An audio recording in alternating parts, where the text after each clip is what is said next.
구독자 여러분 편안한 주말 보내셨습니까? 데일리 베스트 뉴스를 시작하겠습니다. 새해를 시작한 지 얼마 되지 않은 듯한데 벌써 올해도 반이 지났고 여름의 문턱에 와 있습니다. 누군가가 말했던 개는 짖어도 기차는 간다라는 말처럼 문 정권이 다방면에 걸쳐 개판을 쳐도 시간은 변함없이 흐르고 있고 지금 이 순간에도 시간은 잘도 가고 있는데요. 아직 3년이나 이러한 시간들을 더 견뎌내야 한다는 사실에 막막할 때도 물론 있지만 때론 이러한 시간들을 잘 극복하고 견뎌내야 하는 것도 이 시대를 살아가고 있는 대한민국 우파들의 숙명이 아닐까 이런 생각을 해봅니다. 숙명이란 단어의 뜻은 날 때부터 타고난 정해진 운명이라는 뜻도 있지만 피할 수 없는 운명이라는 뜻도 있는데요. 지금 이 시간에도 숙명 같은 시간들을 피하지 않고 무능한 좌파 정권에 맞서 당당히 싸우고 있는 우파의 여러 분들이 계십니다. 물론 주장하고자 하는 바가 조금씩 틀리고 해결책들이 조금씩 다른 것은 사실입니다만 조만간 무능한 좌파 정권 타도와 자유대한민국 바로 세우기라는 큰 물결 속에서 모두 하나가 되리라 생각합니다.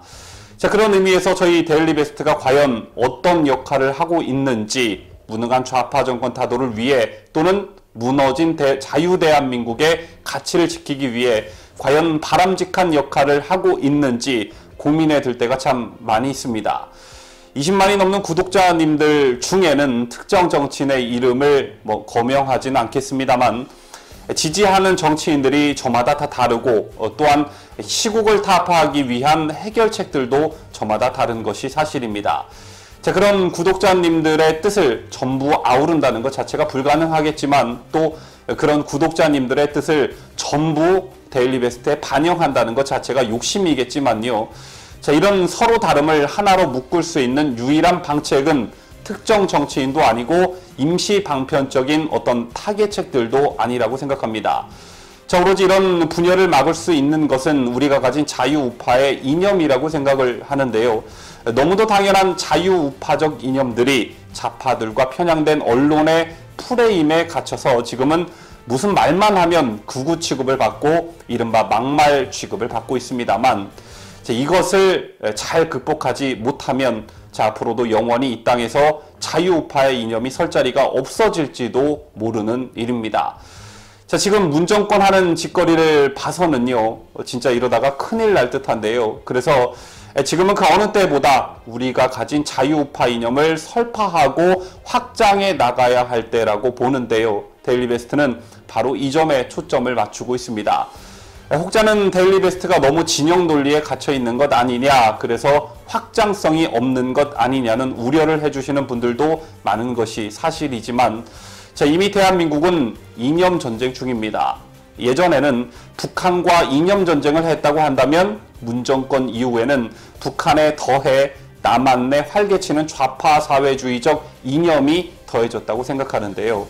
이것과 싸우려면 확고한 그리고 선명성 있는 우파 이념이 있어야 된다는 게 저의 판단입니다. 많은 구독자분들께서 이런 방향성에 공감해 주시고 힘을 실어 주실 거라 감히 생각하는데요. 언제나 그랬듯 자유우파의 이념에 충실한 변하지 않는 방송이 되도록 항상 노력하겠습니다. 그럼 저희가 준비한 뉴스를 시작하도록 하겠습니다.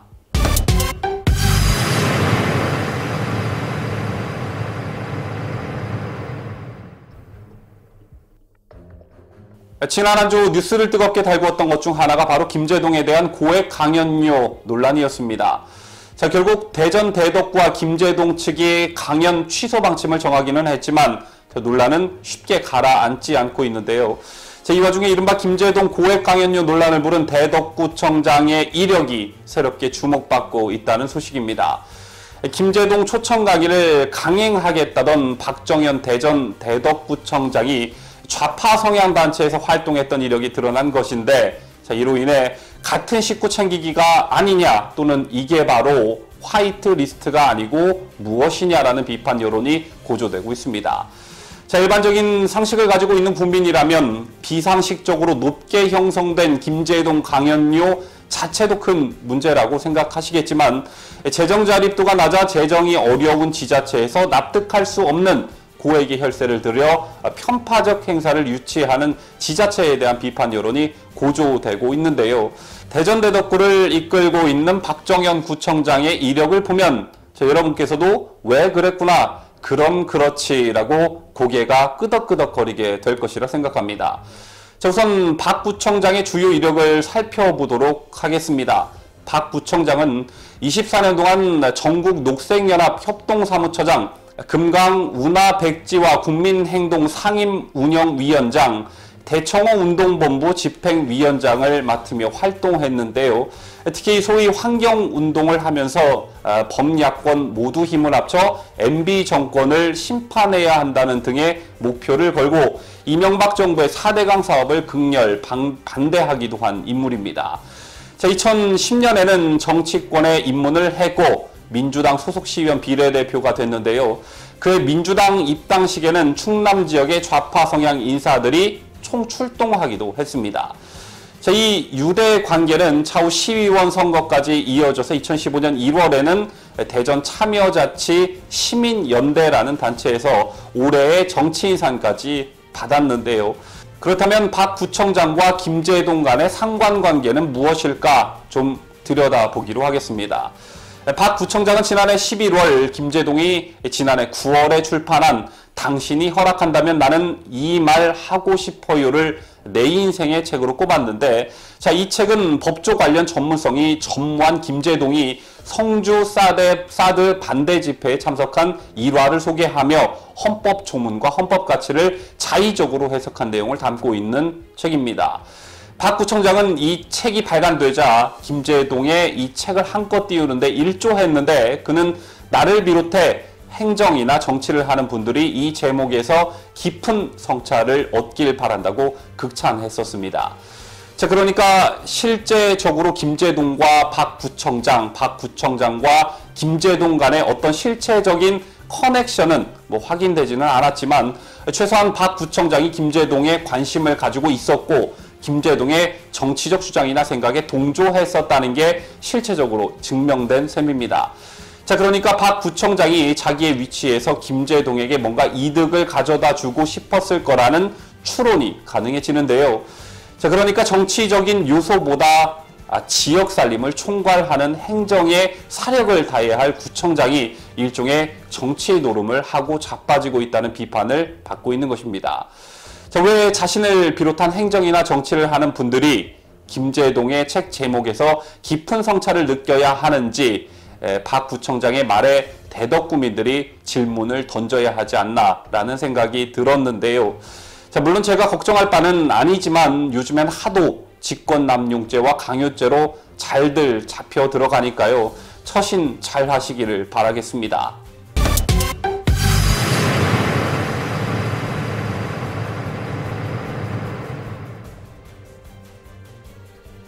문재인이 어떤 발언을 할 때는 그 발언이 짧던 길던 항상 손이나 테이블 위에는 A4 용지가 있습니다. 자, 그리고 A4 용지를 둘 수 없는 상황에서는 프롬프터를 보고 그대로 따라 읽는 경우가 상당히 많은데요. 자, 현충일에 북한 김일성의 오른팔 약산 김원봉을 언급한 문재인의 추념사가 연일 논란이 되고 있는 가운데, 자, 과연 이 연설문들을 과연 누가 작성하고 있을까에 대한 궁금증이 생기기 마련입니다. 자, 만약 연설문이 우리나라의 국가 이념과 체제에 맞지 않는다면, 자, 이를 읽는 대통령이 수정을 지시하거나 연설비서관을 교체하는 것이 상책이겠으나, 자, 이에 대통령도 동조하거나 어떤 특정 이념의 보좌진들의 가로막혀 수정을 요구할 수 없는 상황이라면 정말 큰일이 아닐 수 없습니다. 자, 왜냐하면 너무나 당연하게 대통령의 발언은 그 파장력이 대내외적으로 크기 때문인데요. 대통령의 각종 기념식, 추도식 발언 등에는 청와대 연설기획비서관이 관여하게 됩니다. 자, 문재인 청와대 현재 연설기획비서관은 지난 1월 31일에 임명된 오종식 연설기획비서관인데, 청와대에 입성한 오 비서관은 문재인이 대선 후보로 나선 두 차례에서 모두 캠프 인사로 활동한 원조 친문 인사로 평가되고 있습니다. 이 오종식 연설기획비서관에 대해 조금 더 살펴보면 여러분께서도 문재인의 발언이 왜 그따위인가에 대해 수긍을 하시리라 생각되는데요. 오 비서관은 1969년 제주 서귀포시 표선면 토산리에서 태어나 제주도에 있는 대기고등학교를 이외로 졸업한 뒤에 고려대 언어학과로 진학했습니다. 자, 1989년 대학에서는 북한 주체 사상 등을 연구하고 따르는 것으로 알려진 NL 계열의 고려대 조국통일위원회에서 회장을 맡았는데, 자, 이런 이력을 가진 사람이 쓴 연설문이 어떻게 나올 거라는 것은 누구나 쉽게 예상할 수 있는 일입니다. 자, 그가 정치 활동을 시작한 것은 2002년 새천년 민주당에서 노무현 당시 대선 후보 캠프에서부터인데요. 노무현이 대통령에 당선된 뒤엔 청와대로 들어갔습니다. 자, 문재인이 노무현 정부에서 대통령 비서실장을 맡았던 당시 오 비서관은 비서실 국정상황실 행정관으로 일했고, 그 뒤로도 민주통합당 대변인, 더불어민주당 전략홍보본부 부본부장 등을 맡았습니다. 19대 국회에서 김태년 의원실 보좌관으로 근무하다가 19대 대통령 선거에서 소위 광흥창 팀으로 멤버로 활동하기도 했는데, 문재인도 오 비서관을 기획실로 부른 뒤 4달여 만에 선임 행정관 비서관으로 승진시킨 바 있습니다. 자, 그만큼 문재인도 오 비서관에 대해 나름 애착을 가지고 있다고 볼 수 있겠는데요. 오 비서관이 연설 기획 비서관을 맡은 뒤 작성돼 문재인에 의해 읽혀진 연설문은 수많은 논란을 일으켰습니다. 오 비서관의 취임 한 달여 뒤인 지난 2월 25일 문재인은 하노이 미북 정상회담을 앞두고 신한반도 체제를 거론하면서 여전히 남북관계와 북미관계의 개선을 못마땅하게 여기고 발목을 잡으려는 사람들이 있다며 비판 세력을 대놓고 비난했었고요. 자, 이로부터 일주일가량 뒤인 3.1절 축사에서는 빨갱이라는 표현과 색깔은 우리가 하루빨리 청산해야 할 대표적 친일 잔재라며 국민 갈등을 부추기기도 했었습니다. 자, 이어 지난달 18일 광주에서는 독재자의 후예가 아니라면 5.18을 다르게 볼 수 없다며 광주 사태의 진실을 요구하는 여론을 독재자의 후예로 못 받기도 했는데요. 자, 이런 기조들이 더 강해져 급기야 현충일날 김홍봉 발언이 나오고 만 것입니다. 지금까지 문재인의 연설문을 쭉 회상해 보면 우리나라의 정체성을 흔드는 이념편향적 발언이 아주 많이 등장하는데요. 자, 이를 써주는 연설 기획 비서관이나 이를 그대로 따라 읽는 문재인이나 그야말로 찰떡궁합이기 때문에 이런 가당치도 않은 발언들이 이어지고 있지 않나 생각해 봅니다. 자, 이제 하도 이상한 말들을 늘어놓으니 국민 여러분께서도 점점 무뎌지는 분위기가 역력한데요. 지금 문재인의 연설과 발언은 자유 대한민국의 지도자로서 할 수 있는 말의 임계점을 사실상 넘었다라고 생각합니다. 자, 이제는 정말 국민들이 이런 발언들에 대해 분노하고 저항해야 할 때가 아닌가 생각하는데, 아마도 며칠 뒤 한국갤럽이나 리얼미터가 국민의 60~70%가 문재인의 현충일 김홍봉 발언이 적절하다고 생각한다는 어떤 그런 여론조사를 만들고 좌파 언론이 이를 대서특필하지 않을까 조심스레 예측해봅니다. 늘 그래왔듯 말입니다.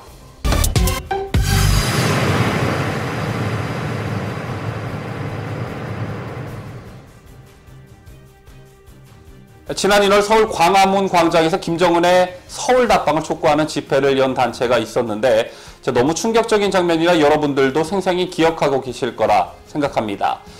이 집회를 주도한 단체는 바로 한국대학생진보연합이라는 단체였는데요. 최근 얘네들의 근황 소식이 전해졌는데 이 소식을 다뤄보도록 하겠습니다.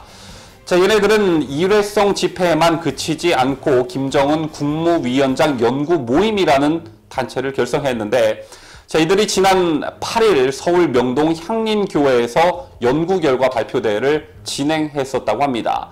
자, 이른바 위임맞이 환영단이 김정은을 칭송하는 내용의 세미나를 개최한 데 이어 두 번째인데, 연구 모임 회원들은 김정은 위원장의 음악정치, 김 위원장의 헌신성, 김 위원장의 민족애, 김 위원장의 겸손함 등을 주제로 연구 결과를 발표하고 음악, 무용, 공연을 진행했다고 합니다. 참고로 발표회가 개최된 향림교회는 명동성당과 함께 6월 민주항쟁의 거점으로 사용된 곳으로 민주화 운동의 성지로 불리기도 하는데, 자, 또 다른 한편으로는 급진적인 친북 활동과 수차례 연루되면서 잦은 구설수에 오른 곳이기도 합니다. 자, 그리고 이 향림교회와 관련된 목사가 한 사람 있는데요. 1987년부터 2003년까지 향림교회 담임 목사를 역임한 홍군수 목사는 조국통일 범민족연합의 남측본부 준비위 집행위원을 역임했고, 1991년 범민련 출범식 또한 향림교회에서 개최됐습니다. 범민련은 연방제 통일 주장, 국가보안법 철폐, 주한미군 철수 주장 등으로 1997년 대법원에 의해 이적단체 판결을 받은 바 있는 단체인데요. 특히 홍 목사는 1988년 KBS 심야토론에 토론자로 출연해 유럽 여러 나라들처럼 공산당을 합법화시켜야 비로소 민주주의 사회라 할 수 있을 것이라고 발언한 것을 계기로 국가보안법 위반 판결을 받아 1년 반 동안 투옥되기도 한 인물입니다. 자, 그리고 또 한 사람, 홍 목사에 이어 2017년까지 담임 목사를 역임한 조헌정 목사는 2014년 39개 시민단체를 규합해 키리졸브 독수리 연습은 전쟁 위기를 촉발시킨다며 한미연합훈련 중단 시위를 벌여 구설수에 오르기도 했었고, 또 지난해 5월에는 반미 집회를 열어 하루스키 남북의 대결 상황을 끝내고 미국의 조종으로부터 벗어나서 평화적 통일을 이룩해야 한다고 발언했었습니다. 뿐만 아니라 지난 2월에는 천안함 진실규명 범시민 사회협의체 준비위원회를 결성해 천안함 침몰 사건에 대한 진실규명과 책임 소재에 대한 명확한 결론을 내려야 한다고 주장했었는데, 이 두 목사가 있던 향림교회는 이외에도 국가보안법 철폐운동, 트럼프 대통령 방한 반대 시위, 국정원 규탄 기도회 등을 개최하기도 했습니다. 그러니까 이들 대학생 진보연합 뒤에는 이 향림교회가 자리 잡고 있다고 봐도 과언이 아닌데, 자, 이들이 향림교회에서 지난 8일 연 발표 대회에서 정한 이상한 규칙이 논란이 되고 있습니다. 자, 이들은 참가자들의 미국식 옷차림을 금지했는데요. 북한 당국의 자본주의, 자유주의 사상 단속을 무비판적으로 답습하는 태도가 드러난 것 아니냐는 지적이 제기되고 있습니다. 그러니까 어찌 그리 북한과 똑같을 수가 있냐라는 것인데, 대진연은 지난 7일 발표대회를 하루 앞두고 참가자들의 복장으로 깨끗하고 단정한 옷차림과 깔끔한 정장을 권장한다는 내용의 공지사항을 게재했습니다. 자, 아울러 안 되는 옷차림으로 영어가 써있는 옷, 청바지 등 외국 문화 옷차림, 후드티, 모자 착용을 제시했는데, 대진연이 내세운 복장 규칙은 북한 당국의 복장 검열 지침과 유사해 보인다는 지적이 나오고 있는 것입니다. 북한은 주민들 사이에서 미국식 문화와 자본주의 사상이 확산되는 이른바 비사회주의 현상을 방지하기 위해 규찰대를 조직해 옷차림과 두발 단속을 비주기적으로 실시해 왔기 때문입니다. 북한의 주된 단속 대상은 영어 글자가 많은 옷, 청바지, 화려한 그림이 들어간 옷, 스키니진, 미니스커트 등 이른바 자본주의 날라리풍 복장 일체인 것으로 알려졌는데, 자, 이들 복장은 북한 내에서 자체 생산되지는 않지만 중국을 통해 암암리에 유입되는 것으로 전해집니다. 자, 한 북한 분야 전문가는 대진연이 미국식 옷차림을 금지한 것에 대해 북한의 반자유주의 구호를 무비판적으로 따라가는 자세에서 비롯된 것 같아 우려스럽다며, 자, 북한이 내세우는 민족공조 정신을 반미 반자유주의 사상과 결부시킨 것으로 보인다고 지적하기도 했는데요. 자, 영상 도입부에서도 제가 말씀드렸지만, 자, 이래서 저희 데일리베스트가 지금 대한민국은 이념전쟁이라는 진단을 내리고 이에 대한 대처가 필요하다는 주장을 거듭 설파하는 것입니다. 자, 이런 단체들의 행동에 대해 아무런 법적 제재가 이루어지지 않고 국민들도 별다른 위기의식을 가지고 있지 않은 상황 자체가 굉장히 위험하다고 생각하는데요. 자, 이런 아이들의 행동이 잘못되었다고 말하는 것도 극우적 막말이라고 할런지, 자, 일부 소수 사람들의 일탈이라고 생각하기엔 상황이 매우 심각하다는 생각을 지울 수가 없습니다. 뉴스를 마치면서 지난 7일 한국보건사회연구원이 사회통합실태진단 및 대응방안 연구보고서를 통해 성인 남녀 3,873명을 상대로 대면 면접을 통한 남북한 통일에 대한 인식을 조사한 결과를 발표했습니다. 그 결과 국민의 77%는 통일과 경제 중 선택하라면 경제를 더 중요하게 여기는 것으로 나타났는데요. 이에 더해 남북한이 한민족이라고 해서 반드시 하나의 국가를 이룰 필요는 없다는 항목에 대해서도 절반이 넘는 55.9%가 동의했다고 합니다. 또한 통일을 위해서라면 조금 못 살아도 된다는데 동의하는 의견은 17.2%에 불과했고 반대 의견은 53.24%나 되었다고 하는데요. 지금 문재인 정권은 이런 국민들의 인식과 전혀 반대의 길을 가고 있지요. 자, 경제는 그야말로 파탄 직전인데 오로지 북한을 위한 일들만 하고 있는 듯한데요. 자국의 안위보다 북한의 안위를 더 걱정하는 지금까지 한 번도 경험하지 못한 나라를 경험하게 해준 문재인의 포로가 된 국민들이 그저 걱정스러운 요즘입니다. 이상으로 데일리 베스트 뉴스를 마치도록 하겠습니다. 끝까지 시청해주신 여러분 대단히 감사합니다.